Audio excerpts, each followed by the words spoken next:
I'm faculty tutor here, but I'm also Director of Professional Studies. And as Director of Professional Studies, I have an interest in the delivery of this course with Elizabeth and my colleagues from the School of Architecture and Construction Management and Planning.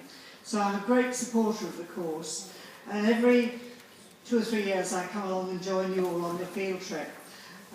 Partly to get to know you all better as faculty tutor, because I'll be working with you over the next 3 years or 4 years if you're planning students doing a 4-year course. And it's important that you get to know who I am and that we meet each other. But also because I, as an architect, really do feel that interdisciplinary, multidisciplinary projects such as this are the way in which we all work in real life. And it might seem a big challenge for you at the very beginning of this journey through your professional careers to understand the interaction between the different disciplines. And certainly this talk that I've just listened to the last 10 minutes or so illustrates how interdisciplinary these many major projects are and minor projects are. And I'm sure that the Barcelona trip will help to put what you've been learning about this term into an overall context and help you in your studies over the next years.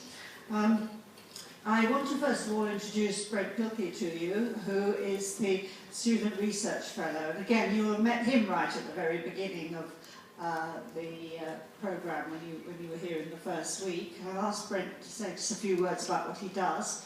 And he's going to be joining us on the trip. And for the same sort of reasons, to get to know you all, to find out what you think about being a student at UCL, how you're getting on with your course, what kind of interests you, and what your aspirations are. But I'll let Brent speak for himself. Okay. Thanks, Sue. Yeah, that's correct. I will be joining the trip. Basically, I work in the Bartlett faculty office. If you remember, the Bartlett is the sum of many different schools. The School of Construction, Project Management, Architecture, and Planning are just 3 of 8 schools, in fact. So if you can envision that, then I work in sort of the faculty office. And in this role that I have, I deal directly with student experience across the faculty, across the 8 different schools. So yeah, I'm going to be joining you on the trip, and just hopefully I'll get a chance to meet you all and discuss how the course is going and how your programs are going this far. The role that I'm in deals specifically with student experience. So if I could just plug, I would encourage you all to add Bartlett students to Twitter if you have it, because my role is really about promoting different student events and making sure that you guys get the best opportunity to learn and getting the most of your education. Thanks. Right, well, I'm really here to speak to you and say a few words about actually how the organisation of the trip. It might seem a bit growly and I might sound like your mother at times, but on the other hand, probably a good idea of some of the things that I've discovered over the years that I've been going on these trips passed on to you. I'm very much aware that Elizabeth produces a really good document here, which you'll be getting shortly, which does in fact run through many of the topics that I'm going to talk about very briefly now, but I will stick to my own list to start with, and you'll find in Elizabeth's document a lot of the references, the web links, the addresses, and the kind of technical information that you're going to need on this trip. So I'll be coming along with you from the Wednesday through to the Sunday. After the Sunday, then the individual schools break up into their own study groups, so you won't see much of me after Sunday because it's not so relevant any longer. And these trips are fantastic. It's the first time that you're all going away together. It's the first of many field trips. Those of you who are continuing through the Bartlett will probably be going on a field trip every year. So, you know, it's basically gives you a taste of the future. And they're wonderful ways of getting to know each other, getting to know the staff really well, learning about some of the things that you've heard about in the course, and finding out about a new country. So, can't say any more in praise of it than that. But like any city, and I remember talking to you all at the beginning of term about being a bit careful about living in London if you weren't used to a big city, the same applies applies to Barcelona. It isn't really a place that you feel immensely threatened by, and serious crime isn't a big issue there.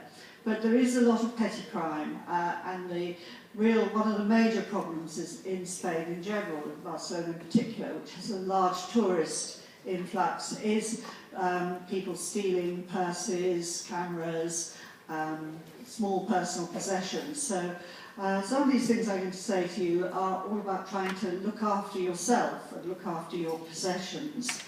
So the first thing to do when you've finished here, before you disappear off for the Christmas holidays, is to photocopy every single key document that you might need to refer to, and that's your passports, your visas, your credit cards, any insurance documentation you might take out, the code numbers or reference numbers on computers, mobile phones, cameras, video cameras, anything that you might possibly, hopefully not, lose on this trip.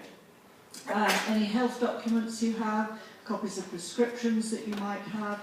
Take 2 sets of photocopies of all this documentation and leave 1 set of photocopies with a trusted friend or colleague in this country, or your parents, or somebody who, if the worst comes to the worst, you very quickly need to know your passport reference number or details of your insurance policy or whatever it might be. You've got somebody in this country who has a set of documents. Keep the other set of documents with you in the hotel, so hopefully you won't have to ring up your mum and tell them that you've lost something. But sometimes the bags go astray at the airport, things go missing in the hotels, very, very rarely.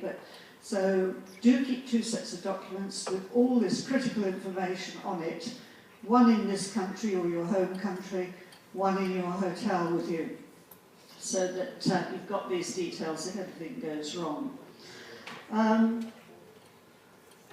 Insurance. The university do cover you with insurance. You're insured for small items, but if you are taking anything particularly valuable with you, you should actually get some separate travel insurance for your possessions. If you all got yourselves insured under some sort of student insurance scheme for Board of Residence or wherever you are, check the small print to see if you're covered for taking equipment out of the country. If you're not covered, then you would be well advised to take out some top-up insurance just to cover you if anything is taken that's outside UCL's insurance scheme. On health, those of you who are EU citizens should obtain the relevant EU card that you can get from your health authority. Again, in Elizabeth's notes, there are details of the web link for obtaining this EU card, which enables you to have free health treatment in a country that you're going to. For those of you who are not EU students, again, check your own personal insurance documents. You are insured to some extent by UCL, but you also need to make sure that you're personally covered if you are not an EU citizen, so that's quite an important thing to do. When you arrive at the hotel, and we're at 3 different hotels, can you make sure that you'll be sharing rooms, and you'll either be allocated rooms or you'll go in with your friends, so that it doesn't, neither here nor there to me who's with whom or how you work it all out. But you do need to make sure that somebody is aware of who is in which hotel room, in case if there's a fire or if there's some sort of emergency, we know where you are, particularly as we have 3 different hotels. And I know that Elizabeth will be trying to keep track of where people are. And it sounds a bit, a bit like your mum saying be careful, but we have had field trips in the past. We had one that went to Istanbul when there was a bomb alert, and we had students in different hotels in different parts of the city, and we had a very, very anxious 48 hours trying to track down who was in which hotel, in which part of the city, especially as the mobile phones had gone down. So we do need to know who is in which room. And once you've actually decided who you're sharing with, Somebody must go in and check that room out as soon as you arrive. Now this is really, really important. Check out that, you know, the curtains work on the curtain track, the furniture is in reasonable condition, the wallpaper isn't peeling off the walls, the bathroom fittings aren't cracked or damaged. If you do spot anything like that, then you need to write a note of it. I mean, literally a physical piece of paper note of it. Keep a copy of it and give a copy to the hotel and let Elizabeth or your tutors know. One of the wheezes that's happened to us in the past is when students have gone into hotels, have had a hotel, been in there for a week or so, and the hotel goes around and checks the rooms afterwards and then sends us a bill for £5,000 for a broken sofa or a damaged curtain track or some such thing. So we now insist that you do in fact check out your rooms very carefully, because if there is any damage, then you as individuals are responsible for that damage, not us. So really important to have one responsible person, have a good look round, make sure that the place is in good condition, and that if there is anything the matter with it, both the hotel and your tutor are aware as soon as you arrive.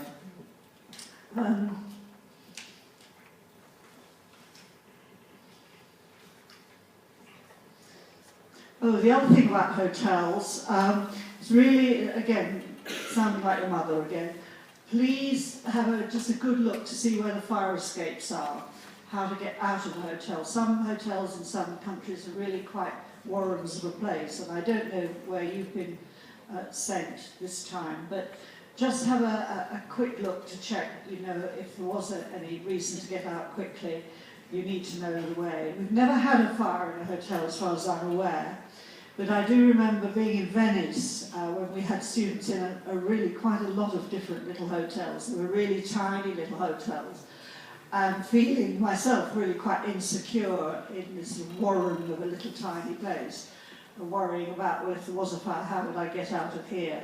So worth just having a little look round, because your personal security really is important. As I said earlier, it's not a city that's very violent, but you should always go around in groups and always look after each other, always try and know where each other is, especially if you're going out at night.